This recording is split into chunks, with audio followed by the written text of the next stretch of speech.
Y bueno, pues les voy a hablar de alergias alimentarias, un tema que todavía sigue siendo un reto diagnóstico para nosotros como pediatras.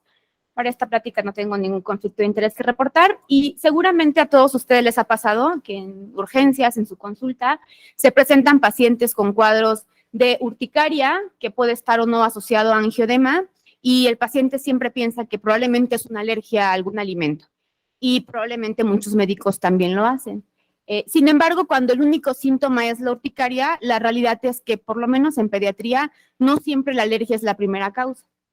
Ya cuando esta se asocia al involucro de algún otro órgano, ya sea vía respiratoria o bien cardiovascular, pues bueno, ahí estaríamos hablando ya de una anafilaxia y ahí pues sí que las alergias alimentarias constituyen un porcentaje importante de los agentes causales. Sin embargo, estos cuadros que todos estamos como muy acostumbrados a reconocer como una alergia alimentaria, solamente corresponden a un tipo, las alergias alimentarias mediadas por IgE. Actualmente sabemos que hay otro tipo de alergias alimentarias que no son mediadas por IgE y en las cuales pues estos síntomas no van a ser los más característicos. Pueden tener un componente únicamente celular o mixto, o sea, cierto grado de producción de IgE, sobre todo a nivel local, pero aquí los síntomas por lo regular involucran tubo digestivo. Y aunque pareciera irónico, cuando el único síntoma es a nivel pues, del tracto gastrointestinal, la realidad es que no, por regular no pensamos que pudiera ser una alergia alimentaria.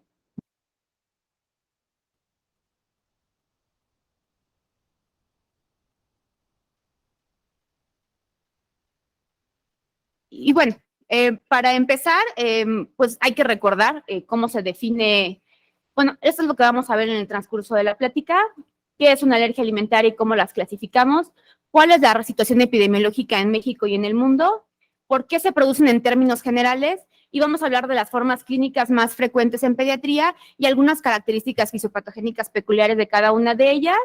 Al final, lo más importante y a veces lo más difícil, cómo establecer un diagnóstico certero y qué esperar en el paciente con un diagnóstico ya de alergia alimentaria.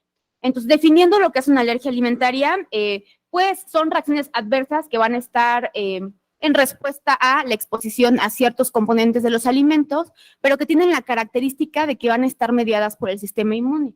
Y esto es muy importante porque esto le va a dar una especificidad y que cada vez que yo me exponga a este potencial alergeno, los síntomas se producen. De tal forma que si al paciente le pasa a veces sí, a veces no, pues lo más probable es que no vaya por este lado. Y eso es importante diferenciarlo de otras acciones adversas a los alimentos, como pueden ser principalmente las intolerancias, que pueden ser de tipo metabólico, la más conocida y que seguramente todos ustedes han oído hablar de ella, la intolerancia a la lactosa, pero que también es una de las que más frecuentemente los pacientes pues suelen confundir con una alergia. Me ha tocado ver, y seguramente ustedes también, cuando les preguntan a los pacientes si es alérgico a algún alimento, refieren que son alérgicos a la leche, pero cuando toman leche deslactosada, los síntomas mejoran. Entonces, esto evidentemente no es una alergia alimentaria, es una intolerancia, y así como esta pueden haber de varios tipos. Esta es la más común, pero también hay intolerancias a la fructosa, hay intolerancias que son debidas a algunos agentes tóxicos, toxinas como tal que pueden llegar a tener los alimentos, o incluso algunas sustancias que tienen algunas acciones pues, bioactivas, como la teofilina, por ejemplo, entre otras, la cafeína. Entonces es importante que ya una vez que pensamos que puede ser una alergia alimentaria, porque por lo que nos está contando el paciente, estamos casi seguros de que es el sistema inmune el que está generando los síntomas, pues como les comentaba, actualmente no solamente sabemos que existen las medidas por IgE, sino que tenemos no medidas por IgE y aquellas que tienen un componente mixto. Dentro de las medidas por IgE, que son las que más clásicamente conocemos y reconocemos, pues estas son mediadas por un mecanismo de hipersensibilidad de tipo 1. ¿Qué quiere decir esto? Que básicamente hay una respuesta inmediata debido a que el paciente se sensibiliza de forma primaria a través de la IgE y en una segunda exposición, en la cual ya hay esta IgE preexistente que reconoce a este alérgeno, se liberan sustancias bioactivas preformadas como son la histamina, que van a actuar tan rápido como los 30 minutos, por eso es que son inmediatas y máximo en un periodo de 2 horas. De tal forma que si algún paciente se presenta con ustedes con síntomas pues compatibles con un mecanismo mediado por IgE urticaria, pero pasó más de este tiempo, pues lo más probable es que no vaya por ahí. Por lo regular, este tipo de alergias se presentan principalmente en piel, con síntomas en piel, urticaria, lo que comentábamos hace rato, pero siempre tienen que ir de la mano de la afección de algún otro órgano, ya sea vía aérea, cardiovascular, como decíamos, o tubo digestivo. Y siempre que haya dos órganos involucrados, pues de lo que estamos hablando como tal, es de una anafilaxia. Los ejemplos más comunes, pues básicamente la anafilaxia, como comentábamos, pero una que cada vez lo vamos viendo más, el síndrome de alergia oral, que tiene un mecanismo de sensibilización muy peculiar, que vamos a tocar más adelante, pero que quiero que recuerden, y también otras formas como la anafilaxia inducida por ejercicio. Las no mediadas por IgE, que se producen por un mecanismo de hipersensibilidad de tipo 4, tienen la característica que aquí, pues, el principal agente van a ser las células efector, de tal forma que los síntomas no se van a presentar de forma tan inmediata, de hecho van a ser retardados. ¿Esto qué quiere decir? Que los síntomas pueden empezar tan pronto como las 2 horas, pero por lo regular tardan más, pueden tardar hasta 62 horas, lo cual pues son cerca de 3 días. Y esto es una de las situaciones que pues afectan más o constituyen un reto diagnóstico, porque seguramente al paciente le va a costar trabajo pues recordar o asociar la ingesta de un alimento que va a dar manifestaciones 3 días después. De tal forma que en este grupo de alergias casi siempre la relación causa-efecto no es tan clara, además de que las manifestaciones suelen estar más confinadas al tubo digestivo, y eso es lo que constituye, pues todavía al día de hoy, pues un reto y lo que nos dificulta a veces poder pensar en ellas y establecer el diagnóstico. Ejemplo de ellas, la proctocolitis alérgica, que vamos a tocar en esta plática, la enfermedad celíaca, que es una forma especial de alergia alimentaria, pero en la cual interviene el sistema inmune, y aunque a los gastroenterólogos no les guste, pues es una forma de alergia alimentaria. El síndrome de enterocolitis inducida por las proteínas de los alimentos, que es la forma más grave de este grupo. Es muy similar a la anafilaxia, solamente que aquí pues el principal síntoma es la diarrea. Son diarreas muy voluminosas que incluso pueden llegar a pues, causar un efecto de deshidratación en el paciente, hipovolemia, y por eso es que pueden ser tan graves. Y, pues, de nuevo, por lo regular no solemos pensar que los alimentos pudieran estar implicados. Y las mixtas, que comparten un poquito de ambos mecanismos, interviene un poquito la IgE, pero la teoría es que probablemente no a nivel sistémico, sino a nivel local del tubo digestivo, y por eso es que en general son un poquito menos graves que las mediadas por IgE. En estas, pues la más común y que seguramente ustedes alguna vez las han tocado ver, la dermatitis atópica, y otro grupo de enfermedades que todavía se consideran un poquito más raras, pero que probablemente estén siendo poco diagnosticadas, es que las enfermedades estoy pensando, ambas de las cuales vamos a hablar en la plática. Mañana me voy yo temprano en el mundo y en México. Me paso al seguro ha sido difícil la incapacidad. ¿Cuál es la prevalencia real de las alergias alimentarias? Esto debido a que hablábamos, ¿no? De las reacciones adversas a los alimentos. ¿Cuándo es esa fase de salida? De tal forma que cuando uno, pues, cuestiona a la falta, que la falta son 4,000 pesos, no muy buenos. Las prevalencias suelen ser muy altas, hasta un 20-30% de alergia o de sospecha de alergia alimentaria autorreportada. Sin embargo, la realidad es que cuando se hacen estudios más a fondo y específicos para tratar de documentar si efectivamente hay una alergia, esta prevalencia baja hasta el 1-2%. De tal forma que derivado de lo reportado a nivel mundial, se estima que se está mermando tu salario, de mínimo un 10 y hasta máximo un 10% de la población general, siendo más comunes en ciertas poblaciones, en ciertas regiones, pues principalmente en pediatría. De tal forma que, como podemos ver, en general las enfermedades alérgicas, incluidas las alergias alimentarias, van en aumento. Y este último grupo pues constituye esta segunda ola epidémica de enfermedades alérgicas que cada vez vemos con mayor frecuencia. En la población general, este es un mapa en el cual les represento un poquito lo que se estima que puede estar afectando. Como podemos ver, los países más afectados en realidad están en Europa Occidental, Finlandia, Alemania, Polonia, Italia, Reino Unido, con las prevalencias más altas en Europa. En América, aparentemente es Colombia quien reporta las prevalencias más altas, pero bueno, la realidad es que en el resto de Latinoamérica es muy poco lo que se investigado al respecto, por lo cual probablemente pues, estos datos hay que tomarlos como precaución. Sin embargo, en pediatría se modifica un poquito esta tendencia. Como podemos ver, Finlandia se mantiene con la prevalencia más alta. Sin embargo, en países como China, Japón, Australia, son donde están las prevalencias cercanas al 10%. En Norteamérica, por ejemplo, en Canadá está cercana al 7% y en Estados Unidos a un 8%. En el resto de Latinoamérica la realidad es que no existe evidencia o información muy pues, válida, pero en general en México estimamos que estamos cerca del 3 al 4% aproximadamente. En México, pues de nuevo, no hay muchos estudios, sin embargo, el Mexipreval, que tiene sus sesgos porque desgraciadamente es un estudio en el cual pues fue en base a cuestionarios, en médicos, alergólogos, principalmente de consulta privada, pero bueno, nos sirve un poquito como para dirigirnos un poco hacia cómo es que se comportan las alergias alimentarias en nuestro país. Y la realidad es que ellos encontraron que la mayoría de los pacientes que reportan alergias alimentarias se presentan con síntomas cutáneos. Y de estos, lo más común es la dermatitis atópica. Esto es en población general, o sea, en todas las edades. En pediatría, el síntoma más común suele estar en tubo digestivo, suelen ser síntomas gastrointestinales.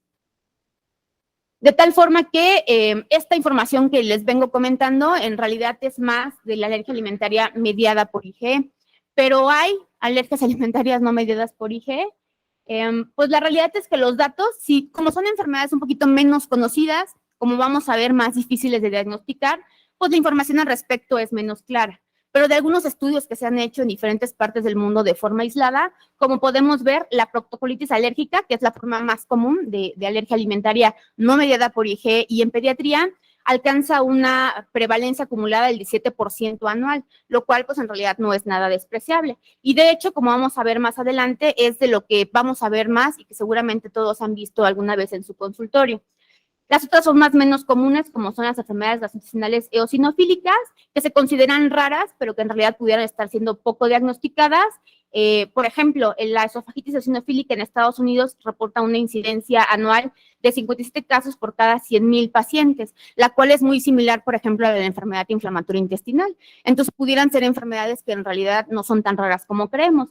Es un poquito más baja para las otras formas de enfermedades eosinofílicas, las gastroenteritis, de 6 para gastritis, 8 para gastroenteritis y 3 para las colitis eosinofílicas.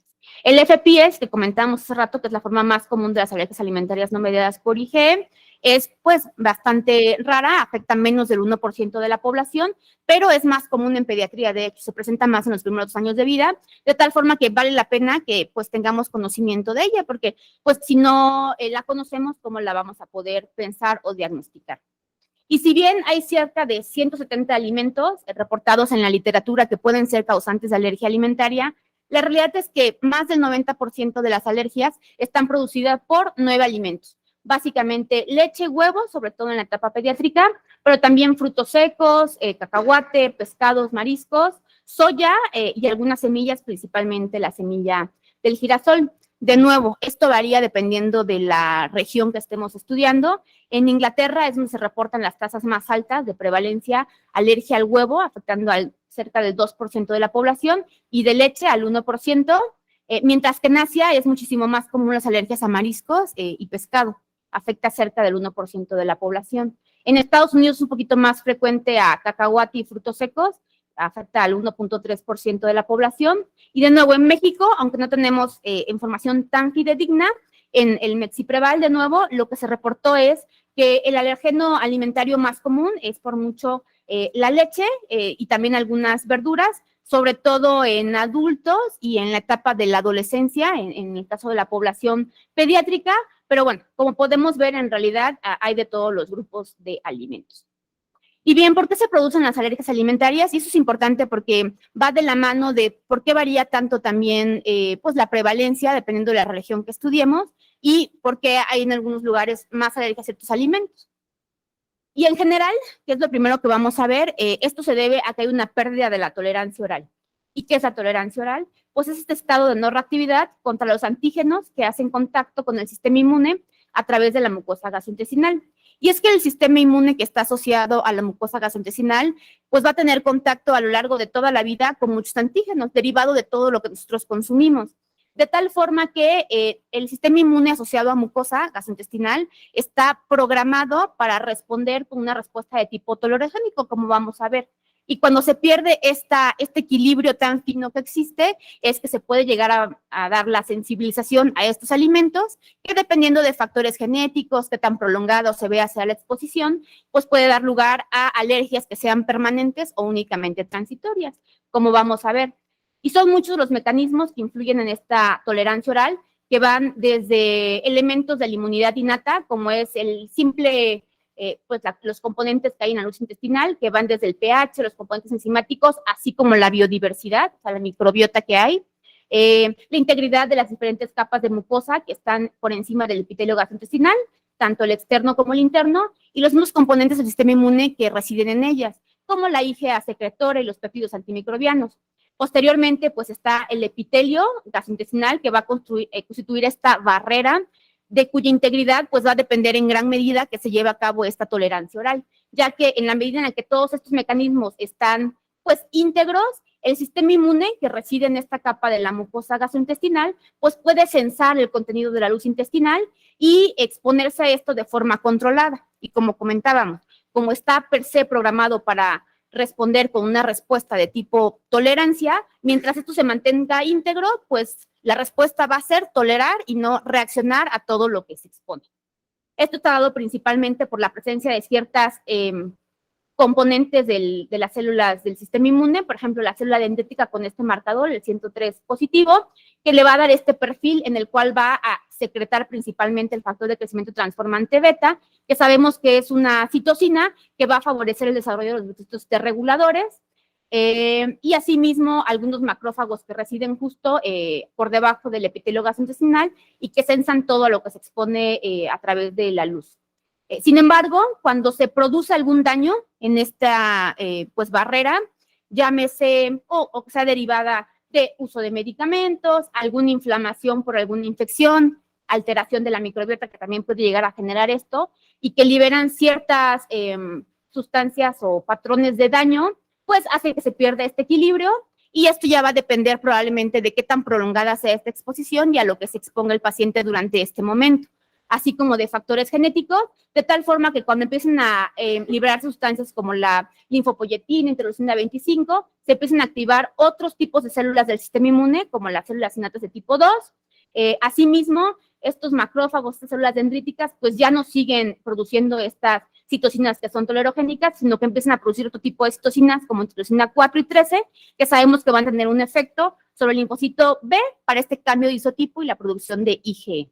De tal forma que, como podemos ver, pues en realidad todo es importante y por eso es que es tan difícil poder decir, bueno, esta fue la causa por la cual se produjo la alergia, ¿no? Son muchas las cuestiones que pueden llegar a influir. Pero esto es en términos generales. Cada forma de alergia alimentaria también puede tener como sus características particulares. Vamos a hablar primero de las no mediadas por IgE. La proctocolitis alérgica, como les comentaba hace un momento, es la forma más común. Esta inicia en las primeras semanas de vida, incluso puede ser en los primeros 2-3 meses, y por ende, el principal alérgeno involucrado pues, es la proteína de la leche de vaca. Dependiendo de la población que se estudie, en algunos casos puede llegar a reportarse soya. Y el síntoma predominante, pues, es hematoquesia. Aunque seguramente ustedes les ha tocado ver a algún paciente con cólico, pujo, tenesmo, evacuaciones con estrías de sangre, esta sería la forma de alergia alimentaria de la cual tendríamos que sospechar. Y como les comentaba, si bien es por una pérdida de la tolerancia oral, una vez que esta se produce, en esta forma de alergia, lo que pasa es que hay una inflamación predominantemente eosinofílica y que sobre todo va a afectar la mucosa rectal y sigmoidea. Y esto, ¿por qué se produce? Hay como varias teorías. Se cree que pueden haber factores genéticos que de hecho se han demostrado en algunos pacientes, en los cuales pues, hay un desequilibrio entre la producción de TNF-alfa y el factor de crecimiento transformante beta, de tal forma que hay una sobreproducción de este y una producción disminuida de este, lo cual pues disminuiría esta respuesta de tolerancia en el paciente. También es una forma que se ha visto incluso en pacientes que están alimentados con seno materno exclusivo.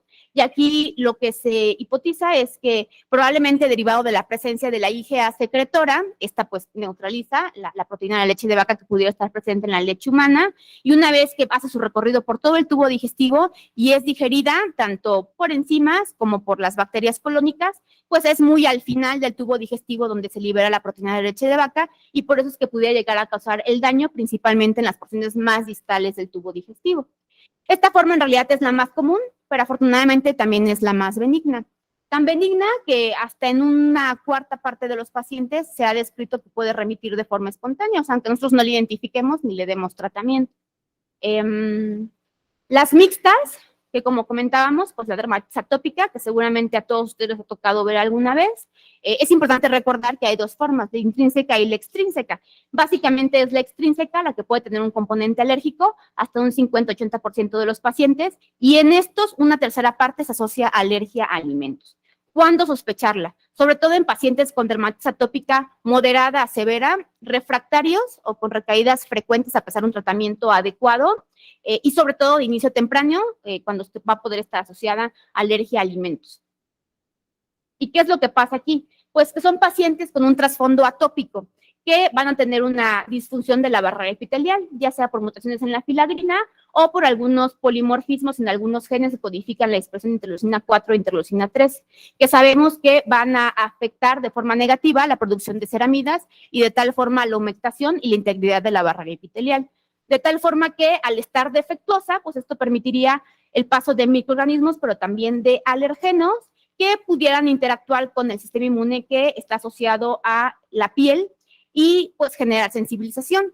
Comentábamos hace rato que el tubo digestivo está programado para responder cuando todo se mantiene bien con una respuesta de tolerancia. En la piel es diferente. La piel está programada para responder sobre todo con respuestas inflamatorias y sobre todo de tipo TH2, de tal forma que cuando esto está afectado y ocurre el paso o la exposición a alergenos, pues el paciente se puede sensibilizar por esta vía. Y en una segunda etapa, cuando el paciente consume el alimento al cual ya se sensibilizó, pero por tubo digestivo, pues hay una respuesta a nivel sistémico, con liberación de nuevo de ciertas citocinas de tipo TH2, como interleucina 4, 13, incluso de algunos mediadores preformados bioactivos, como lo es la histamina, y esto pues daría lugar a los síntomas característicos que ocurren en los pacientes con dermatitis atópica, que serían las exacerbaciones, ¿no? O estos síntomas que no remiten a pesar del tratamiento.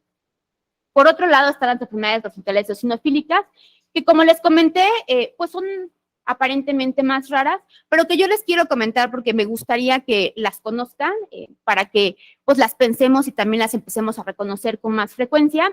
¿Y esto por qué? Porque en este estudio que se hizo en el Instituto Nacional de Pediatría, en 2 años, en el servicio de gastro, en los cuales en pacientes de forma sistemática, que tenían o acudían con síntomas persistentes muy inespecíficos como eran dolor, diarrea, fueron sometidos a endoscopías, se les tomaron biopsias y se estableció el diagnóstico de alguna forma de estas esofagitis, de estas enfermedades gastrointestinales eosinofílicas, dependiendo del punto de corte aceptado para poder diagnosticarlas.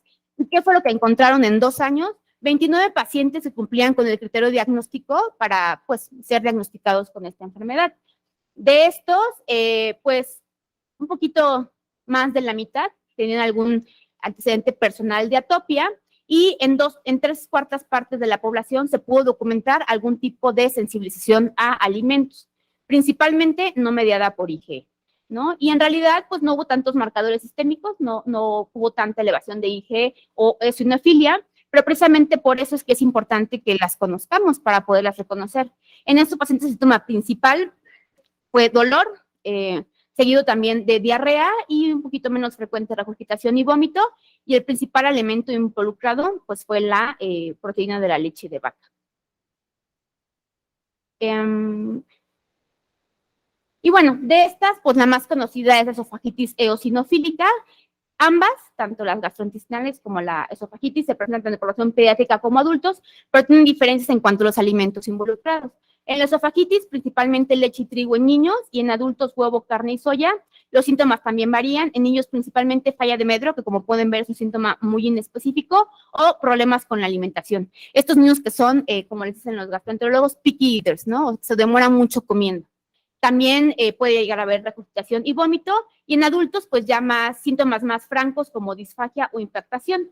En el caso de del resto de las gastroenteritis, pues los síntomas son también muy inespecíficos, dolor abdominal, diarrea y estreñimiento, y es en este grupo donde el papel de la dieta todavía es un poquito más controversial, ya que cerca en la mitad de los pacientes no siempre hay una respuesta adecuada con las dietas de restricción, que suelen ser elementales.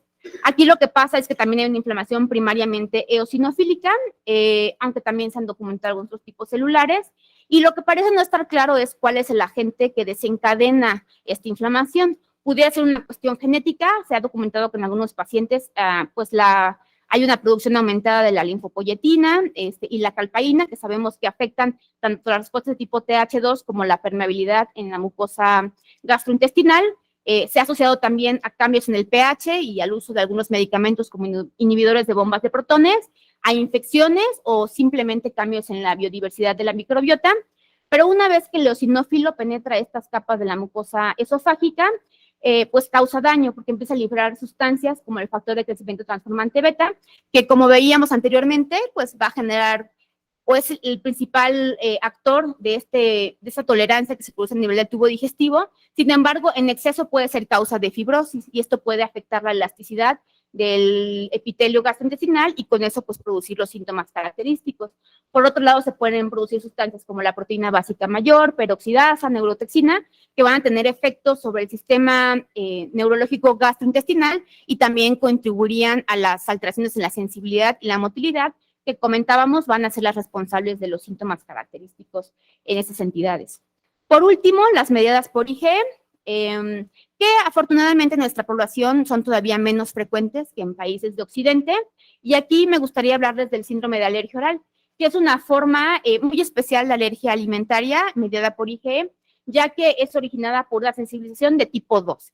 ¿Y qué quiere decir esto? Que no es una verdadera sensibilización a los alimentos, sino que en realidad es a pólenes.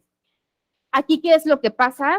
Que el paciente se sensibiliza a algún polen por vía respiratoria, se produce toda la respuesta clásica de alergia y de sensibilización que ya conocemos, pero una segunda fase clínica, cuando se expone a ciertas frutas y verduras que comparten una homología del 70% o más con estos pólenes, pues se va a producir esta respuesta alérgica por esta IgE preformada al polen, que va a tener esta homología pues con las proteínas de estos alimentos.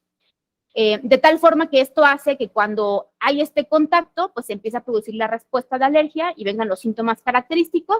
En sus pacientes puede haber enrojecimiento, hinchazón, comezón, pero lo que tienen muy característico es que suele estar confinado del cuello para arriba. Y esto, pues es bueno porque es una entidad que cuando la reconocemos es en general de buen pronóstico, en el sentido de que no hay riesgo de tener reacciones sistémicas, es muy bajo, casi nulo, o sea, una anafilaxia. Claro, hay que tener en cuenta que estos pacientes, los síntomas son de cuello para arriba, si hay síntomas generalizados, por ejemplo, en el caso de la urticaria, tendríamos que pensar en algo más. Y siempre tienen que estar asociados a alguna forma de alergia respiratoria. Lo más común, pues, es la rinitis. Y se ha descrito mayormente en Europa, sobre todo con el abedul, con el alergeno BET-B1, que cruza principalmente con durazno, manzana, pera, kiwi, muchos alimentos. Aquí en México no tenemos abedul. La verdad es que tampoco tenemos estudios para certeros que nos permitan saber cuál es la proteína específica que nos está dando, pero debido a los patrones de sensibilización y que es una proteína del grupo de las PR10, pues se cree que podría estar asociado a el encino o el fresno, que sí son árboles que tenemos aquí en nuestra población. Y esto pues pudiera hacer que el patrón de sensibilización o de reactividad cruzada con los alimentos fuera discretamente diferente. También se ha descrito con algunos otros pólenes de algunos pastos y algunas malezas como la ambrosia, de nuevo con algunos cambios como pueden ver en los alimentos que pueden estar o llegar a estar implicados. Y por último, la forma clásica, digo, no menos importante, pero sí me gustaría ser muy puntual en el sentido de que cuando se afecta únicamente piel, pues estamos hablando de una urticaria aguda y en pediatría la primera causa es una infección. No tendríamos por qué pensar, a menos que haya una relación causa-efecto muy directa, en una alergia alimentaria. Es diferente cuando además de la piel está afectado algún otro órgano, llámese vía aérea, sistema circulatorio o en el tubo digestivo gastrointestinal, porque estaríamos hablando de una anafilaxia y ahí sí que estaríamos obligados a descartar que pudiera estar implicada algún tipo de alergia alimentaria. Pero recordemos que cuando esto pasa, pues los síntomas se producen en minutos, máximo 2 horas. Y los alimentos que más frecuentemente se han asociado, pues en pediatría de nuevo leche, también hay huevo, cacahuate, frutos secos, y en población de adultos más pescados y mariscos, frutos secos y algunos otros alimentos que ya comentábamos. Y bueno, el mecanismo es muy similar a los que ya hemos estado comentando, básicamente pues se pierde la tolerancia oral y una sensibilización a través de IgE, y en una segunda fase pues hay toda la liberación de las sustancias que ya hemos venido comentando. Entonces, aquí viene la parte más importante, ¿cómo establecer el diagnóstico? La realidad es que, como todo en medicina, nuestra principal herramienta y más útil que tenemos es la historia clínica. Como les he venido comentando a lo largo de la plática, siempre buscar síntomas que sean compatibles con el mecanismo o lo que el paciente nos esté diciendo. Se han intentado idear algunas estrategias como herramientas, encuestas, para tratar de hacer esto un poquito más metódico y no equivocarnos. Sí, está, por ejemplo, esta historia clínica enfocado a la dieta y alergias, pero la realidad es que no deja de ser una historia clínica en la cual nada más son muy acuciosos en cuanto a la semiología, los antecedentes de la persona, la asociación con los alimentos, en qué cantidad, de qué presentación, y siempre que nosotros como pediatras hagamos una historia clínica y una semiología muy completa y adecuada, pues podemos establecer el diagnóstico de forma, una sensibilidad hasta de un 90 o 95%. Las pruebas cutáneas y la IgE específica, la realidad es que no son indispensables para hacer el diagnóstico. Una, porque en realidad no es algo que sea costo efectivo, incluso en las medidas por IgE, y sobre todo en nuestra población que no tenemos tantas alergias alimentarias medidas por IgE, sino que predominan las no medidas por IgE, pues la realidad es que no serían unas herramientas útiles y solamente deberíamos de reservarlas para pacientes con dermatitis atópica, que ya comentábamos, tiene una forma mixta en la cual interviene el sistema inmune, en las alergias alimentarias no mediadas por IgE muy severas, como el FPIES, por ejemplo, el síndrome de enteritis inducida por las proteínas de los alimentos, y bueno, siempre que tengamos algún paciente que tenga síntomas compatibles con una alergia en la cual sospechemos que puede estar involucrada, pues la IgE. Las pruebas de parche, que seguramente han oído hablar, la realidad es que hoy por hoy no tienen un papel diagnóstico, no se ha demostrado, no hay evidencia de que realmente sean útiles. Hay por ahí alguno que otro estudio que ha mostrado su utilidad, por ejemplo, en FPIES y algunas formas de esofagitis eosinofílicas, con trigo y algunos alimentos, pero la verdad es que se reservan únicamente para estudios de investigación y hoy por hoy, pues, no recomendamos su uso de forma rutinaria, ¿no? Lo que les comentaba. Y el reto oral, que sigue siendo el estándar de oro, el reto oral doble, ciego, placebo controlado, que desgraciadamente pues consume mucho tiempo, recursos, además de que también puede llegar a tener ciertas complicaciones y debe de reservarse únicamente para casos muy específicos. Y la prueba terapéutica, que creo que es la herramienta que es más útil para nosotros como pediatras y como médicos de primer contacto, siempre que sospechemos en un paciente que pudiera haber una alergia alimentaria. Lo más común es que en nuestra población que veamos a la leche, tenemos que hacer esta prueba terapéutica, la cual consiste en restringir el alimento implicado o del cual sospechamos por 2 semanas, ¿no? Y notar que efectivamente hay una mejoría. Pero no debemos de quedarnos ahí. Debemos de reintroducir el alimento después de este tiempo y lo que esperaríamos es que los síntomas reaparezcan. ¿Qué es lo que pasa? Que hasta una mitad de los pacientes, hasta el 50%, cuando reintroducimos el alimento, no se reproducen los síntomas. Entonces, la realidad es que ahí no podríamos hablar de una alergia alimentaria. Es una intolerancia, es una sensibilidad transitoria, bueno, ahí podríamos poner muchos nombres, pero al hacer esto le ahorramos a los pacientes y a los familiares dinero y esfuerzo, porque la realidad es que estas de reacción pueden ser muy difíciles de seguir, sobre todo en niños, ¿no? Entonces, siempre vale la pena estar 100% seguros de cuando vamos a indicar una fórmula especial o una dieta especial, esté bien indicada. Y entonces, ¿qué espera el paciente con alergia a alimentos? Pues una vez que iniciamos el tratamiento, que es la dieta de restricción, en el caso de la APLB, pues sería con una forma extensamente hidrolizada en las formas leves a moderadas y directamente con aminoácidos en las severas, ya sea mediada por IgE o no mediada por IgE, y cuando estas fallan, pues la fórmula de arroz, como lo dicen las diferentes guías, pero ¿por cuánto tiempo? La realidad es que también depende de las características del paciente, sus factores de riesgo y la severidad de sus síntomas. Las formas más leves, a veces con 6 meses es suficiente. Entre más grave y más factores de riesgo, más comorbilidades alérgicas, probablemente valga la pena extendernos más, hasta 1 o 2 años.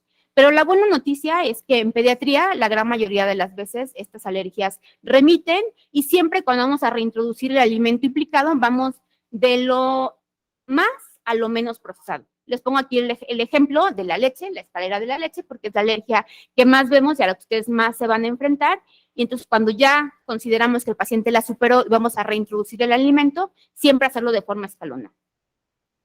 La inmunoterapia, la realidad es que hoy día también sigue estando en investigación, no ha En APLB mediada por IgE, por ejemplo, se utiliza más para aumentar el umbral de tolerancia y ante exposiciones accidentales no haya riesgo de reacciones fatales. Se ha estudiado un poquito en cacahuates, sobre todo en Inglaterra y Estados Unidos, con buenos resultados, pero todavía no está disponible en el mercado. Y en síndrome de alergia oral, debido a que no es una alergia alimentaria, pues, real, por decirlo así, al alimento, sino es al polen, el tratamiento con inmunoterapia también puede aumentar la tolerancia y en algunos casos incluso hacer que remita. De tal forma que hoy por hoy en nuestra población, pues el pronóstico es bueno. Siempre que haya factores de riesgo que favorezcan esto, como que sean no mediada por IgE, no haya tantos factores de riesgo, no se haya documentado sensibilización o sea muy leve, como les comentaba, no se utiliza para el diagnóstico, pero sí tiene implicaciones pronósticas y sobre todo en casos severos, pues tendríamos que llegar a utilizarlas. Y por regular, a los 12 meses son pacientes que toleran nuevamente los alimentos. De tal forma que, como vimos, bueno, las alergias alimentarias son un problema real y que van en aumento en México y en el mundo. Afortunadamente, en nuestro país, pues son más comunes las formas mixtas y no mediadas por IgE. Y digo afortunadamente porque estas son las que tienen mejor pronóstico y por regular nuestros pacientes suelen pues superar estas alergias. Sin embargo, como vimos, es un grupo heterogéneo. De muchos de ellas todavía falta mucho por saber. Y debido a esto, pues hay mucho de lo que no sabemos de la fisiopatología, de las manifestaciones clínicas, y esto hace que a veces no las diagnostiquemos a tiempo. Y esto pues afecta a nuestros pacientes, no solamente su calidad de vida, sino en su pronóstico, porque en la medida en la que las reconozcamos y las tratemos, pues obviamente son pacientes que pueden superar esa alergia, pueden evitar tener esta reacción por largos periodos y tener una mejor calidad de vida. Entonces, de ahí la importancia de, pues, de conocerlas y de reconocerlas. Y bueno. Espero no haberme pasado.